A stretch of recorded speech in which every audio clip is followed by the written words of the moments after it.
Hello students, हमारे channel देववाणी संस्कृत में आप सभी का स्वागत है। आज हम आपके लिए क्षितिज पाठ्य पुस्तक का दूसरा पाठ राम लक्ष्मण परशुराम संवाद का दूसरा भाग लेकर उपस्थित हुए हैं।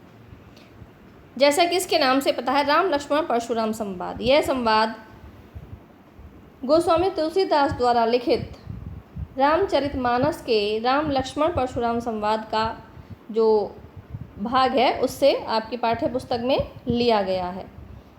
अब राम लक्ष्मण परशुराम का संवाद होता क्यों है? जब राजा जनक ने अपनी पुत्री सीता के स्वयंवर के लिए एक प्रतिज्ञा की थी कि जो उनके पास शिवजी का धनुष है, जो कोई उस पर प्रत्यंचा चढ़ा देगा, उन्हीं से वह अपनी पुत्री सीता का विवाह करेंगे। उस स्वयंवर में विश्वामित्र मुनि के साथ राम लक्ष्मण भी स्वयंवर देखने के लिए गए हुए थे, लेकिन वहाँ उपस्थित कोई भी राजा उस धनुष पर प्रत्यंचा चढ़ाने की बात तो दूर है, कोई उस धनुष को अपने स्थान से हिला भी नहीं पाया। तब विश्वामित्र मुनि की आज्ञा से श्री राम ने वह धनुष उठाया और जैसे ही वह उस पर प्रत्यंचा चढ़ाने लगे, उस पर डोरी चढ़ाने लगे, वह धनुष बीच में से टूट गया। वह धनुष शिवजी का था और भगवान परशुराम शिव के परम भक्त थे और शिवजी परशुराम जी के गुरु भी थे। जैसे ही उन्हें यह समाचार मिलता है कि श्री राम ने शिवजी का धनुष भंग कर दिया है, तब वह क्रोध से भभकते हुए राजा जनक की राजसभा में पहुंच जाते हैं और उन तीनों का आपस में संवाद प्रारंभ होता है। परशुराम जी जाते ही पूछते हैं कि यह शिवजी का धनुष किसने तोड़ा है। तब श्री राम उनसे कहते हैं कि इस धनुष को तोड़ने वाला आपका ही कोई एक दास होगा। लेकिन परशुराम जी कहते हैं कि दास वह होता है जो दासत्व करे अर्थात सेवा का काम करे। जिसने यह सब धनुष तोड़ा है वह तो मेरा शत्रु है। तब लक्ष्मण जी अपने व्यंग्य वचनों से परशुराम जी के क्रोध को और अधिक भड़का देते हैं। आइए देखते हैं आगे के भाग में कि अब लक्ष्मण और परशुराम जी का क्या संवाद होता है।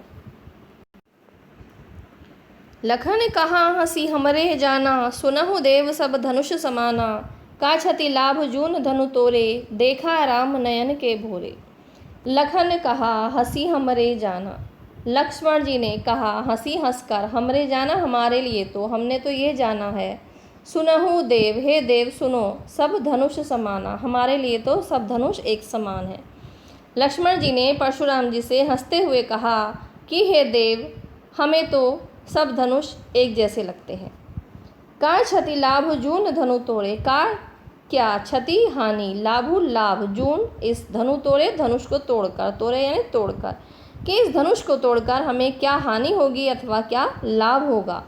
देखा राम नयन के भोरे, राम ने तो इसको उनको नयन रूपी भौरे यानी भ्रमरों से देखा ही था, अर्थात नेत्र रूपी भ्रमरों से देखा ही था। यहाँ पर आपका रूपक अलंकार हो जाएगा नयन के भोरे, कि राम ने तो अपने नेत्र रूपी भ्रमरों से केवल इसको देखा ही था, क्योंकि नेत्रों को ही भ्रमर बता दिया गया है। छुअत टूट रघुपति ही न दोषु, मुनि बुनि काज करिए कतरोषु। बोले चितई परशु की ओरा, रे सट सुने सुभाव ने मोरा। छुअत टूट रघुपतु न दोषु, छुअत छूते ही, टूट गया, रघुपति हूँ, रघुपति का अर्थात श्री राम का, न दोषु कोई दोष नहीं है। लक्ष्मण जी कहते हैं कि यह तो उनके छूते ही टूट गया, इसमें श्री राम का कोई दोष नहीं है। मुनि, हे मुनि, बिनु काज बिना कारण, करिए कर रहे हो, कत रोषु कितना रोषु यानी क्रोध। हे मुनि, बिना कारण इतना क्रोध क्यों कर रहे हो। जब लक्ष्मण जी ने इतना कहा तब परशुराम जी बोले, यहाँ ये लाइन आप परशुराम जी का वचन है, बोले चितई परशु की ओरा। बोले चितई देखकर, परशु यानी फरसे की ओर यानी तरफ, अपने फरसे की तरफ देखते हुए परशुराम जी बोले, रे सठ, हे दुष्ट, सुने हो सुना, स्वभाव स्वभाव न नहीं मोरा यानी मेरा, कि हे दुष्ट लक्ष्मण, तुमने मेरा स्वभाव नहीं सुना। रे सठ आया है लक्ष्मण जी के लिए। परशुराम जी ने लक्ष्मण जी को दुष्ट कहकर संबोधित किया है कि हे दुष्ट, तूने मेरा स्वभाव अभी नहीं सुना है। बालकु बोली बधो तही तो ही, केवल मुनि जड़ जान ही मोही। बाल ब्रह्मचारी अति कोही, विश्व विदित क्षत्रिय कुलद्रोही।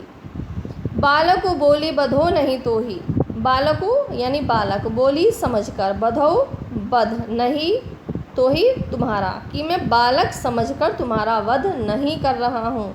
केवल मुनि जड़, जड़ मुनि, जान ही जानते हो, जान रहे हो मोही मुझे, कि तुम मुझे केवल जड़ मुनि ही जान रहे हो। बाल ब्रह्मचारी अति कोही, मैं बाल ब्रह्मचारी हूँ। अति कोही, कोही यानी क्रोधी, अत्यधिक क्रोधी हूँ। विश्व विदित, विश्व यानी संसार, विदित जानता है, कि यह सारा संसार जानता है कि मैं क्षत्रिय कुलों का द्रोही अर्थात दुश्मन हूँ, कि मैं क्षत्रिय कुलों का दुश्मन हूँ, मैं क्षत्रियों का दुश्मन हूँ। भुजबल भूमि भूप बिनु कीन्ही, विपुल वार महि देवन दीनी। सहस बाहु भुज छेद निहारा, परशु विलोक मोहीप कुमारा। भुजबल भूमि भूप बिनु कीन्ही, भुजबल भुजाओं के बल से, भूमि पृथ्वी को, भूप राजाओं से, बिनु रहित कीन्ही किया है, कि मैंने अपनी इन भुजाओं के बल से अनेक बार पृथ्वी को क्षत्रियों से रहित किया है, राजाओं से रहित किया है। विपुल बार और अनेक बार मही पृथ्वी को, देवन देवताओं को अथवा ब्राह्मणों को दीनी दान में दे दिया है। मैंने अपनी भुजाओं के बल से अनेक बार इस पृथ्वी को क्षत्रियों से रहित किया है और उस पृथ्वी को ब्राह्मणों को दान में दे दिया है। सहस बाहु भुज छेदनिहारा, सहस बाहु की भुजाओं को काटने वाला, छेदनिहारा काटने वाला। परशु फरसा बिलोकु, देखो महीप कुमारा राजपुत्र, हे राजपुत्र हे लक्ष्मण, सहस बाहु की भुजाओं को काटने वाला मेरा यह फरसा देखो। मातु पिता ही जनि सोच बस, करसी महिष किशोर, गर्भक के अर्भक दलन, परशु मोर अति घोर। यहाँ पर परशुराम जी लक्ष्मण जी कहते हैं महिष किशोर, हे राजा के पुत्र। देखिए राजा के पुत्र के लिए दो विशेषण आए हैं, एक तो महीप कुमार, ये भी राजपुत्र है, और महिष किशोर, ये भी राजपुत्र के ही, यही लक्ष्मण जी का ही विशेषण है। हे महिष किशोर, हे राजपुत्र, मातु पिता ही, माता और पिता को, जनी सोच बस करसी, मानो सोच के वश में करसी करना चाहते हो, अर्थात तुम अपने माता पिता को दुखी करना चाहते हो। गर्भन के अर्भक दलन, गर्भन है गर्भ में स्थित, अर्भक यानी बालकों को, अर्थात अजन्मे बालकों को भी दलन मार दिया है। परशु फरसे ने, मोर अति घोर, अत्यधिक भयंकर, कि मेरे इस भयंकर परसे ने अजन्मे बालकों को भी उनकी माता के गर्भ में ही मार गिराया है। ये परशुराम जी अपने फरसे की विशेषता बताते हैं। अब जब परशुराम जी ने इतना कहा तो लक्ष्मण जी उनका और अधिक व्यंग्य करते हुए, उनका अपमान करते हुए बोले, विहसी लखनु बोले मृदुवानी, अहो मुनीषु महाभट मानी, पुनि पुनि मोहि दिखाव कुठारू, चहत उड़ावन फूकी पहाड़ू। विहसी यानी हंसकर, लखनु लक्ष्मण जी बोले, मृदुवाणी कोमल वाणी। जब परशुराम जी ने ये कहा कि मेरा फरसा तो अजन्मे बालकों को भी माँ के गर्भ में ही इस फरसे ने मार डाला है, मैंने सहस्र बाहु की भुजाएं भी काट डाली थी इस फरसे में। सहस्र बाहु एक राजा था जिसके की 1000 भुजाएं थी, ये कहा जाता है। और परशुराम जी ने अपने पिता के अपमान का बदला लेने के लिए सहस्र बाहु की भुजाओं को काट डाला था। तब लक्ष्मण जी हंसते हुए कोमल वाणी में बोले, अहो मुनीषु महाभट मानी, अरे मुनीषु मुनि तो महाभट महान योद्धा, मानी अभिमानी है। अरे मुनि तो महान योद्धा और अभिमानी है। पुनि पुनि मोहि दिखाव कुठारू, पुनि पुनि बार बार, मोहि मुझे, दिखाव दिखा रहे हैं, कुठारू कुठार, कि बार बार मुझे अपना यह फरसा दिखा रहे हैं। चहत उड़ावन फूकी पहाड़ू, चहत चाहते हैं, उड़ावन उड़ाना, फूकी फूंक मारकर, पहाड़ू पहाड़ को, कि आप तो फूंक मारकर पहाड़ को उड़ाना चाहते हैं। यहाँ कुंभड़ बतिया को नाही, जे तर्जनी देख मरी जाही।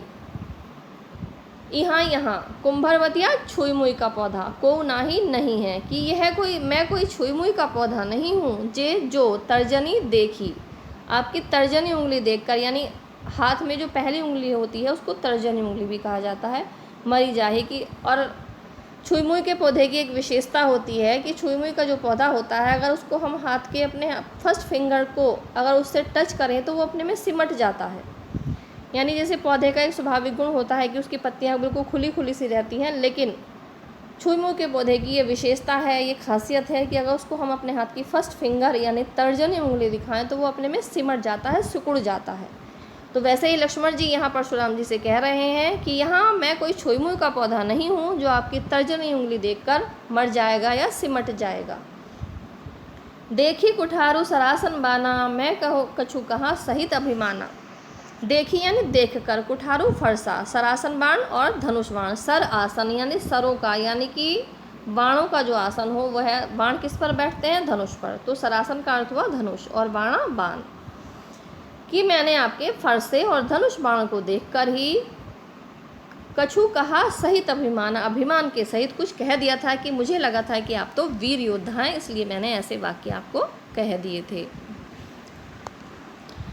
भृगुसुत समुझी जनेऊ बिलो की, जो कछु कहऊ सहो रिस रोकी। सुर महिसुर हरिजन अरुगाई, हमरे कुल इन पर न सुराई। भृगुसुत समुझी, भृगु ऋषि का पुत्र, समुझी समझकर। परशुराम जी भृगुवंशी थे, तो इसलिए लक्ष्मण जी ने उनको भृगुसुत कहकर संबोधित किया है। भृगुवंशी समझकर और आपका जनेऊ बिलो की यानी देखकर, आपके जनेऊ को देखकर। जो कछु कहूँ, जो कुछ भी कहा है और सहन किया है। रिस रोकी यानी क्रोध को, रिस यानी क्रोध को, रोकी रोक कर। कि आपको मैंने भृगुवंशी ब्राह्मण समझा है, आपका जनेऊ देखकर मैंने जो भी आपको कुछ कहा है वह अपना क्रोध रोक कर ही कहा है। सुर महिसुर हरिजन अरुगाई, ब्राह्मणों पर, देवताओं पर, सेवकों पर और गाय यानी गायों पर। हमरे कुल, हमारे कुल में, इन पर न सुराई, सुराई यानी वीरता, इन पर हमारे कुल में वीरता नहीं दिखाई जाती। कि आप ब्राह्मण हैं और हमारे कुल में ब्राह्मणों पर, देवताओं पर, सेवकों पर और गायों पर वीरता नहीं दिखाई जाती। बंधे पापू अपकीरति हारे, मारत हूँ पा परिये तुम्हारे। कोटि कुलिस सम वचन तुम्हारा, व्यर्थ धरहूँ धनुबान कुठारा। अब लक्ष्मण जी आगे और व्यंग्योक्ति करते हुए परशुराम जी से कहते हैं, बंधे पापू अपकीरति हारे, कि आपके पाप में क्यों बंध रहे हैं? अपकीरति हारे, आपकी अपयश होगा। मारत हूँ, मार दीजिए। पा यानी पैर, परिये पड़ रहा हूँ तुम्हारे, कि मैं तुम्हारे पैर पड़ रहा हूँ, तुम मुझे मार ही डालो। अगर तुम मुझे नहीं मारोगे तो आप पाप के भागी होगे और आपका अपयश भी संसार में फैलेगा। कोटि कुलिस सम वचन तुम्हारा, कोटि यानी करोड़ों, कुलिस कुठारों के, सम समान। यहाँ पर आपका समवाचक शब्द आने से आपका उपमा अलंकार है, जहाँ पर ये वाचक शब्द आता है सम, सरिस आदि, के समान। इसका अर्थ होता है के समान। तो जहाँ पर तुलना की जाती है एक वस्तु की दूसरी वस्तु से, वहाँ पर आपका होता है उपमा अलंकार। तो यहाँ वचनों की तुलना करोड़ों कुठारों से की गई है कि करोड़ों कुठार के समान तुम्हारे वचन हैं। व्यर्थ, बेकार ही, धरहूँ धारण किया हुआ है, धनुबाण, धनुष बाण और कुठार यानी फरसा। कि आपने तो व्यर्थ ही धनुष बाण और फरसा धारण किया है, आपके तो वचन ही करोड़ों कुठारों के समान तीखे हैं।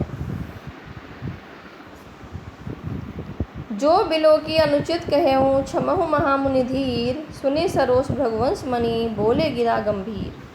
अब लक्ष्मण जी आगे कहते हैं, जो बिलो की अनुचित कहूँ, जो बिलो की देखा है या लगा है आपको, अनुचित कहूँ, अनुचित कहा। क्षमहु, क्षमा कर दीजिए। महामुनि, हे महामुनि, धीर, धैर्यशाली। कि हे महामुनि, अगर आपको लगा है कि मैंने कुछ अनुचित कहा है तो आप धैर्यवान हैं, आप मुझे क्षमा कर दीजिए। अब लक्ष्मण जी ने इतना यहाँ तक कहा, इतना उनको कह दिया तो परशुराम जी का क्रोध और अधिक बढ़ गया। लक्ष्मण जी के जो वचन हैं उनकी क्रोधाग्नि में घी का काम कर रहे थे। तो दूसरी लाइन जो है ये आपकी कही है परशुराम जी ने, सुनी सरोष भृगुवंश मणि। सुनी सुनकर, सरोष क्रोधपूर्वक, भृगुवंश के मणि परशुराम जी ने, कि भृगुवंश के मणि परशुराम जी ने क्रोधित होकर ये सारी बातें सुनी। बोले गिरा गंभीर, गिरा यानी वाणी, और गंभीर वाणी में ये वचन बोले। तो स्टूडेंट्स, इस वीडियो में केवल इतना ही। अगर आपको यह वीडियो अच्छी लगी है और आप इसके आगे का भाग भी प्राप्त करना चाहते हैं तो मेरे चैनल देववाणी संस्कृत को सब्सक्राइब करें, और अगर यह वीडियो आपको पसंद आई हो तो उसको लाइक और शेयर अवश्य करें। धन्यवाद।